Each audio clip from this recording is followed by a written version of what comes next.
reading What's Wrong and What's Right with Stakeholder Management.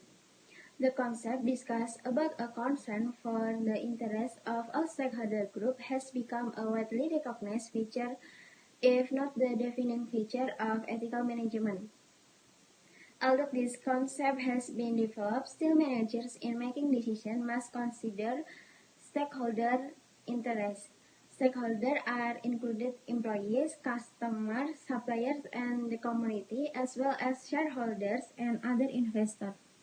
This obligation to serve all stakeholder interests, which is often called stakeholder management, is generally contrast with the standard form of corporate governance in which shareholders' interests are primary. Stakeholders also have the right point that state a modern non-profit company should be serve the interests of all stakeholder groups. From these right points, this means that management must act to benefit all interested parties, and management decisions are considered to be the only way to increase wealth by interested parties, when in fact they can increase their wealth through the market. In this case, the market is able to help interested parties and does not need management to make decisions. Disputes between shareholders and interest parties are currently just stuck on how to get profit from business activities. Stakeholders management goes wrong by the first, failing to appreciate the extent to which the prevailing system of corporate governance, marked by shareholder primacy, serve the interests of all stakeholders, and the second, assuming that all stakeholder interests are best served by making this the task of management rather than using other means.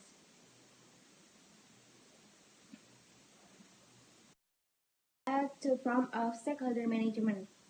It is important at the outset to distinguish two forms of stakeholder management. The main point of difference is whether stakeholders management is incompatible with an alternative to the prevailing form of corporate governance, or whether it is a managerial grade that can be found within corporations as they are currently legally structured. The first forms of stakeholder management are: it is simple fact that a corporation has stakeholders in the sense of group who can affect or who are affected by the activities of the firm. A successful company must be able to establish good relationship with shareholders and also build a good relationship with stakeholders and make decisions that take into account the interests of each party as well.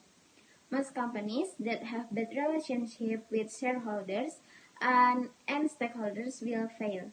And the second of the forms of stakeholder management are managers also have obligation to treat each stakeholder group in accord with accepted ethical standards. This obligation is not only those that owe everyone, such as honor and respect, but also the obligation to comply with any agreements or contract made with the company. In most countries, basic moral obligations are also the treatment of employees, customers, and other parties, and agreements and contracts are codified in law that is the legal framework for business. And then, mostly stakeholder supporters management is of the opinion that shareholder interests should be at the center of the company's operation in many ways. In the same way that shareholder interests dominate in companies controlled by conventional shareholders. Governance can be expressed in three related terms: proportion, the first, that should be owned by shareholder control; the second, that managers have fiduciary obligations to serve the interests of shareholders only; and the third, that the company's goal should be maximizing shareholder wealth. The main thesis of shareholder management can then be stated by modifying each of the provisions as follows. The first, All stakeholders have the right to participate in companies' decisions that affect them. And the second, managers have fiduciary obligation to serve the interests of all group shareholders. And the third, company objectives supposed to promote all interests and not the shareholders only.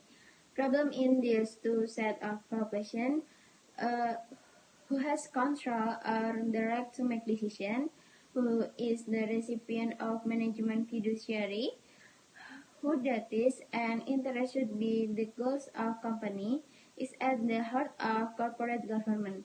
Consequently, shareholder management and this form of stakeholder management are two competing models of how firms are must be regulated. Thank you. An economic approach to corporate governance. The prevailing stakeholder model of corporate governance is founded on an economic approach that conceives a firm as a nexus of contrast between a legal entities called the firm and its various constituencies, which include employees, customers, suppliers, investors, and other groups. This approach begins with the assumptions that in a market, all individuals with economic assets, such as employees with skills, suppliers with raw materials, customers and investors with money, and so on, will trade with each other in order to obtain a greater return, and that the greatest return will often be obtained by combining individual assets in joint production. That is, individuals will frequently realize a greater economic return by cooperating with others in productive activity than by the participating in a market alone. The role of governance. A firm requires many inputs. Economists classify this as land, labor, and capital, although they also recognize the need for managerial expertise to coordinate these inputs. Traditional stakeholder groups interact with a business organization or firm as input providers. Employees providing labor, suppliers providing raw materials, and so on. Each input brings a return such as employees' wage, suppliers' payments, and investors' interest and dividends. It is necessary in a firm for each input provider to secure their return, that is, to employ some means for ensuring that wages are paid, suppliers' payments are made, and so on. Governance can be understood as the contractual agreements and legal rules that secure each input provider's claim for the return due on that input provider's contribution to the productive activity of a firm. Accordingly, every asset contributed to joint production will be accompanied by governance structure of some kind, which may vary depending on the features of the asset provided. That is, the governance structure for securing employees' wage and other benefits may be different from those protecting suppliers and similarly for other input providers. When the protection for each group's input can be provided by fully specified contracts or precise legal rules, the governance structure is relatively uncomplicated. Customers, for example, are adequately protected for the most part by sales contracts, variants, and the like. The market also provides some protection. Thus, customers are protected by the opportunity to switch from one seller to another. The greatest problems of governance occur for firm-specific assets, which are assets that cannot easily be removed from production. When assets are firm-specific, the profit becomes locked in. For example, employees who ordinarily assume little risk when they can easily move from one firm to another are at greatest risk when they develop skills that are of value only to their current employer. When their skills are firm-specific, a move to another firm usually results in lower pay. Similarly, a supplier who invests in special equipment to manufacture the goods used by only one customer is providing a firm-specific asset. In both cases, the input provider becomes locked in and thus has a greater need for protection than, say, customers. Developing governance structures to protect input providers is also more complicated when contracts and legal rules cannot be developed easily due to complexity and uncertainty. Contracts and legal rules provide protection only when the situation likely to be encountered can be anticipated and the ways of proceeding in each situation can be specified. When planning is difficult because of the complexity and uncertainty of the situation that might arise, other means must be found to protect stakeholder interests.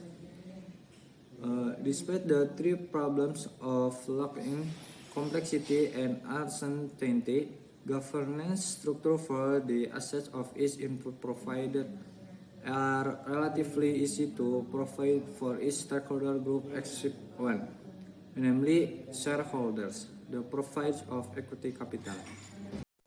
Okay, now we move to shareholder governance.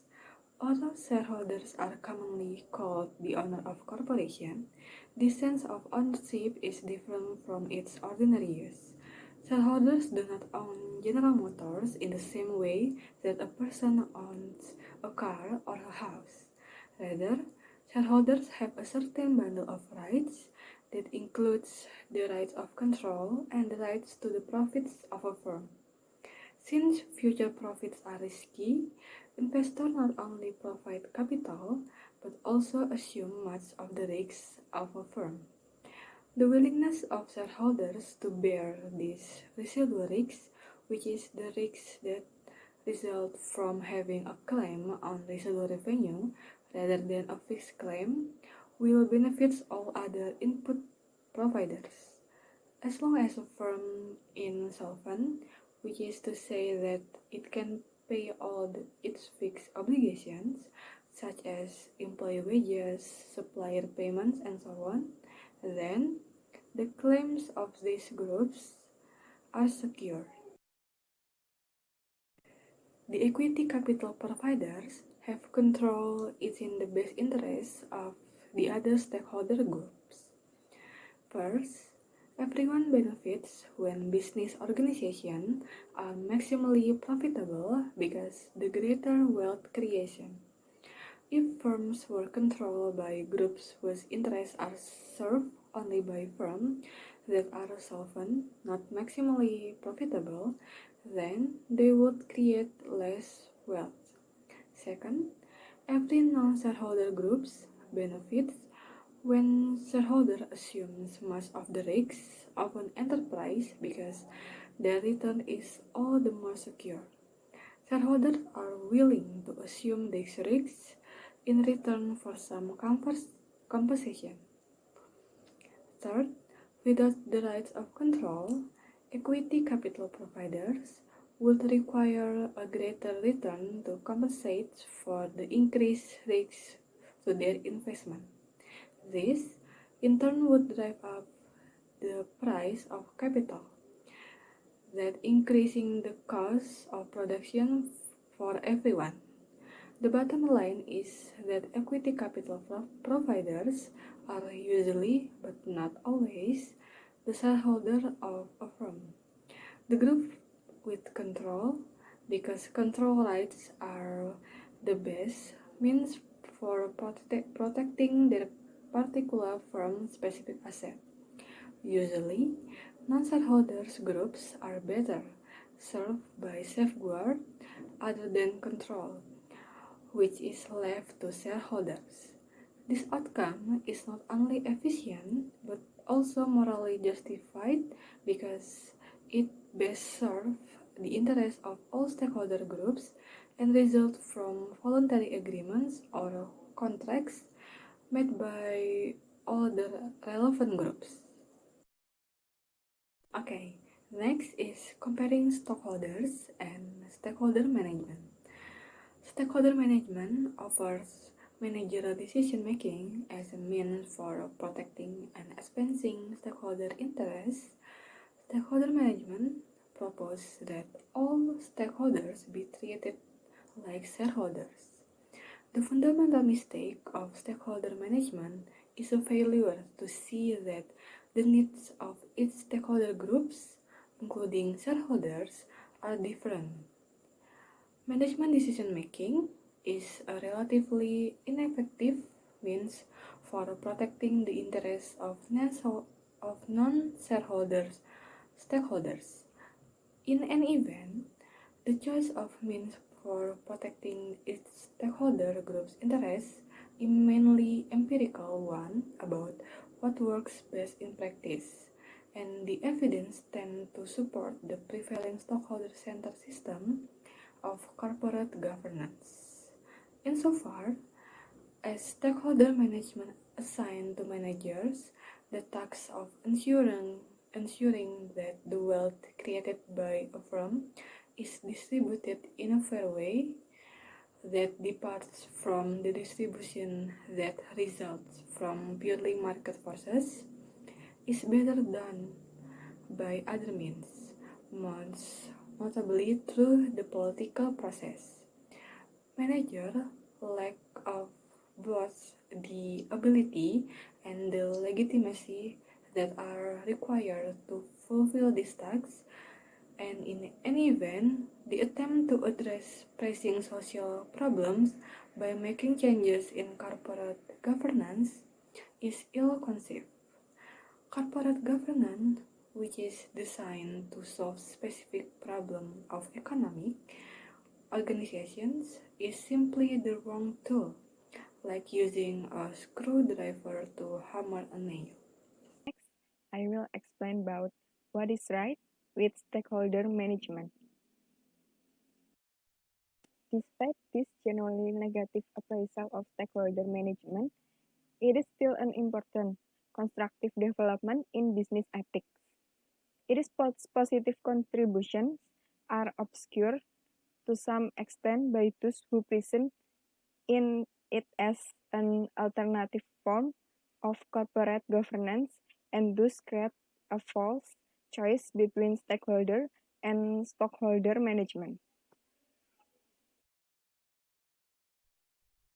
First, stakeholder theory rightly insists that the purpose of a firm is to benefit every corporate, constituency, or stakeholder group. However, a firm also makes agreements or contracts with other constituencies, including employees, customers, suppliers, and other investors, all for mutual advantage. Second, corporate governance is concerned with how business organizations should be legally constructed and controlled. Freeman, as his colleagues, describes stakeholders management as addressing this matter of what managers and others need to do to create wealth. They write, economic value is created by people who voluntarily come together and cooperate to improve everyone's circumstances. Managers must develop relationships, inspire their stakeholders, and create communities where everyone strives to give their best to deliver the value of the firm promises. First sentences express the fundamental principle that firms exist to benefit all those who take part in them, which is shared with the economic approach. The second sentence is concerned with how managers should actually carry out their role. Left unaddressed, though, is who should have control of a firm and in whose interest a firm should be run.